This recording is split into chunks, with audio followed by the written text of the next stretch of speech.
ওয়াজ তো দেওয়া হয় একমাত্র আল্লাহর সন্তুষ্টির জন্যই। আমি এখানে আসার পর কমিটি মহোদয় যারা আছেন দুইটা কথা বলছেন, শুনে আমার অনেক ভালো লাগছে।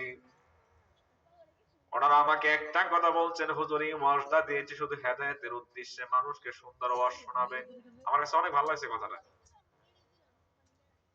শুধু এটাই না, সারা বাংলাদেশে মেলা এই ওয়াজ নামক দিয়া বড় বড় মেলা হয়ে যায়। ওই মেলার গুলার মধ্যে বেড়া বেড়ি এমন ভাবে আসা যাওয়া করে, ওয়াজ হবে কি হবে না বোঝা যায় না মেলায়, ঠিক কিনা?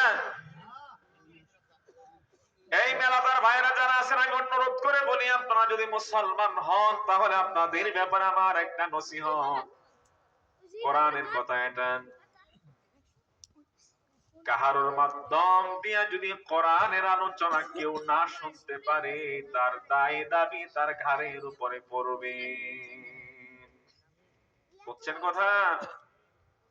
ومن الناس من يشتري لهو الحديث ليضل عن سبيل الله। আল্লাহ বলেন নাটক, সিনেমা, কিচ্ছা কাহিনী, গান বাদ্য যা আছে এইগুলা মানুষকে আল্লাহ থেকে দূরে সরায় দেয়, এইগুলাকে আল্লাহ হারাম করে দিয়েছেন। বলুন তো, যে মানুষগুলা মেলায় ঘুরে তখন তারা কি ওয়াজের কথা মনে থাকে? মেলায় ঘুরতেছে। এই মুসলিম যারা আছেন মেলায়, যারা জিনিসপত্র যারা বিক্রি করেন বেচেন, অনুরোধ করি আপনিও তো একদিন মরবেন। এই ওয়াজের দিন বাদ দিয়ে অন্য দিন বিক্রি করেন, কারণ আপনাদের জন্য ওয়াজ থেকে মানুষগুলা দূরে গিয়া মেলায় ঘুরে বেড়া বেড়িয়ে কেন হেডা করে। আরে এমন ঘটনা আছে, প্রেমিক প্রেমিকা কোনো চান্স পায় না সাক্ষাৎ করার জন্য, মেয়েটা নেক্সট সুরত নিয়ে বাইরে, না আমি ওয়াজ শুনতে যাই।